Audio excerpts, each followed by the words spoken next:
Eu vou conversar agora com Marcos Fava Neves. O Marcos, ele é agrônomo, ele é professor, mestre, doutor em administração, ele é o criador do Doutor Agro, e o Marcos também, ele é palestrante e é um conhecedor profundo do setor do agronegócio.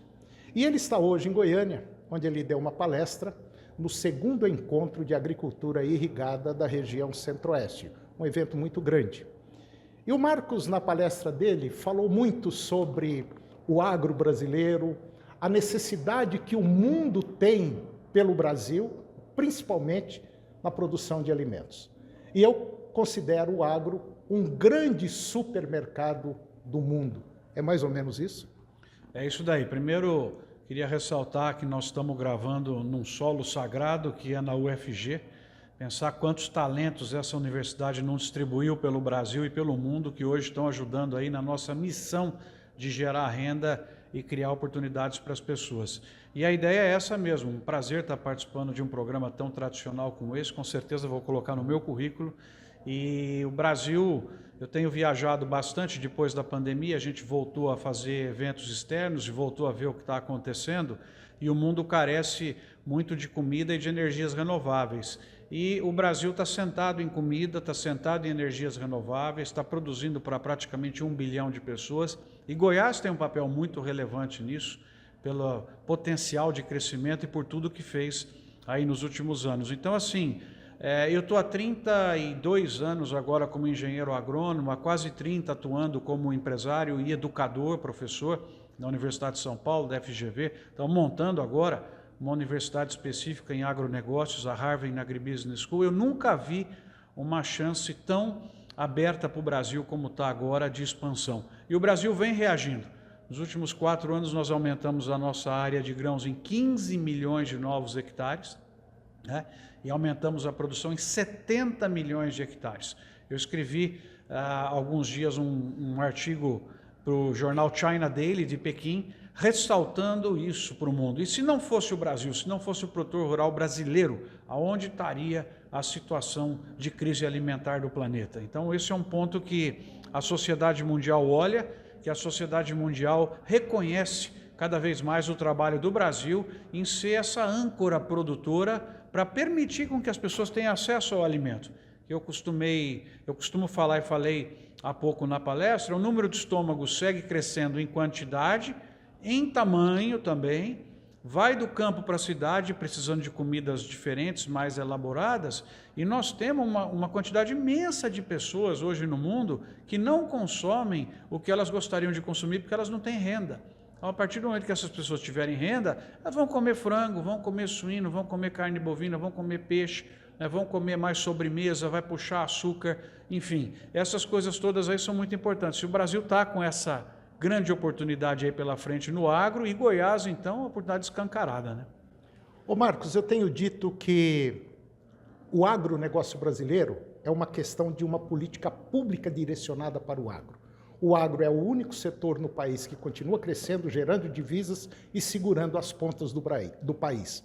Agora, imagine você, a guerra com a Ucrânia, Rússia e Ucrânia, tem causado um problema muito sério na questão do fornecimento de grãos. Imagine você se o Brasil parar por 6 meses. O que vira o mundo? O mundo entra em colapso. Tem uma coisa muito interessante, né, que nesse ponto extremamente relevante que você trouxe, o ministro Roberto Rodrigues sempre fala isso. Né? Quem produz comida entrega a paz. Se você tiver um colapso no Brasil hoje, você tem ameaça até algumas democracias sensíveis no planeta, né, na África, em outros locais, por conta da elevação do preço e do aumento da fome, você coloca regimes democráticos em choque, né, em xeque, literalmente. Então, o nosso papel realmente é muito grande nesse sentido. É um papel nobre, é um papel difícil de ser substituído, porque não é digital, é uma coisa real, é comida. Então, realmente, isso me encanta, a possibilidade de crescimento que nós temos, criando empregos para as pessoas, tal como você. Eu acompanho aqui cidades de Goiás, cidades do Mato Grosso do Sul, do Mato Grosso, de Pernambuco, do oeste da Bahia, há 20, 30 anos. A gente vê o que foi esse desenvolvimento. Sabe, uma coisa louca, dava para falar aqui 30, 50, 100 nomes, mas eu não vou falar porque um eu vou esquecer. Mas são cidades onde a soja, o milho, a cana trouxeram emprego para arquiteto, para personal trainer, para dono de pizzaria, para revenda de automóvel, para mecânico, né? Porque trouxe renda e a partir dessa renda ela é gasta, ela se distribui e eu crio oportunidades para as pessoas. Então, o momento é esse.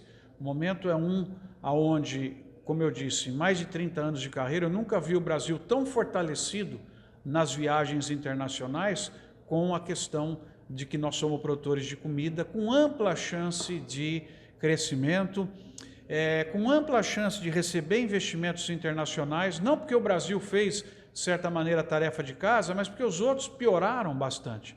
Nós tivemos aí alguma melhoria no ambiente institucional, no ambiente de competitividade das empresas, mas como outros lugares pioraram bastante, o Brasil hoje recebe um fluxo de investimentos que está, inclusive, valorizando aí a nossa moeda e tende a receber cada vez mais a partir do momento em que nós sairmos dessa dicotomia em que foi colocada a sociedade brasileira, que eu espero que a última eleição tenha sido realmente a última de uma sociedade completamente dividida e polarizada, para uma sociedade de mais aceitação, para uma sociedade onde quem brigue são as ideias e não as pessoas, e que a gente possa realmente ter uma obsessão, ter um foco naquilo que é o mais relevante. Nós precisamos criar oportunidade para as pessoas.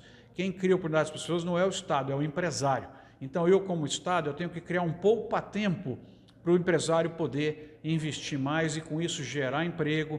Eu tenho que modificar alguns problemas que nós temos na legislação para transformar o Brasil em mais competitivo, que é uma ideia aqui para colocar pela primeira vez aqui no teu programa, onde nós vamos em regiões muito de fronteira, você não consegue empregar as pessoas porque elas estão nos programas assistencialistas do governo. Então, a primeira coisa que eu faria, a pessoa pode receber o programa assistencial do governo mesmo com carteira assinada. Talvez até tenha um prêmio se ele tiver carteira assinada. Nós vamos ter um choque de pessoas entrando no mercado de trabalho e ajudando hoje a resolver coisas que você não acha. Gente para colher, gente para ajudar nas atividades agrícolas, agroindustriais, na distribuição, na logística.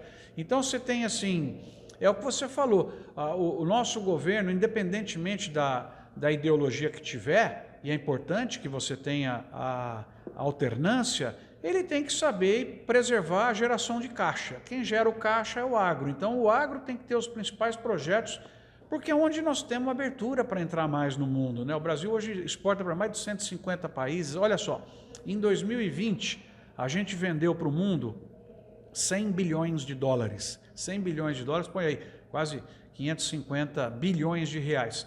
Em 2021, nós fomos para 120 bilhões de dólares de produtos do agro. O ano passado, 170, praticamente 160, 170 bilhões de dólares. Esse ano já passou. O primeiro semestre terminou, ele foi maior do que o primeiro semestre do ano passado, mesmo com os preços dos produtos estando um pouco menores em dólar. Ou seja, nós exportamos em quantidade bem mais. Você está gerando oportunidade para as pessoas, né? Bom, de maneira geral, esquecendo a ideologia e falando em governos que já passaram pelo país, ainda deixam muito a desejar, né, Marcos? Eu acho que sim, porque mesmo agora você tem aí ideias interessantes que o governo está trazendo, que são oportunas, que o Brasil precisa, que são algumas reformas estruturantes. Nós estamos discutindo uma reforma tributária, mas veja só que interessante. Tudo bem, ela vai melhorar, eu entendo, ela tem diversos ajustes para ser feito, mas a reforma tributária, por exemplo, ela deveria ser depois de uma reforma administrativa, de uma reforma política, de uma reforma do judiciário. Porque primeiro você precisa saber de quanto dinheiro você vai precisar para fazer as suas atividades, para daí sair para arrecadar. Você não pode arrecadar antes de entender o que é que você vai precisar. Porque nunca vai ter uma reforma correta. Nós precisamos, sabe? Isso eu sinto que o Estado resiste muito em se transformar em algo mais eficiente, em algo mais dirigido para atender as pessoas, para atender o povo. Então, eu acho assim, o Brasil precisava de um choque em direção ao empreendedor, um choque em direção ao setor privado. Todo ente público precisaria pensar o seguinte: o que eu preciso fazer para que a pessoa invista, para que ele venha, como que eu facilito a vida dele? E hoje você observa em muitas instâncias do Estado, estou falando do Estado, falando municipal, federal, estadual, que jogam ao contrário, porque quer criar dificuldade para o empreendedor empreender. E aí com isso, mais uma vez eu falo, né, sem venda, não tem renda e não tem merenda. Essa que é a ideia. Então precisaria de um mindset a favor do empreendedorismo do empresário no Brasil. Tá certo. Quer dizer, inventa o carro, inventa o motor, mas esquece do combustível. Marcos, muito obrigado. Um prazer falar aqui contigo.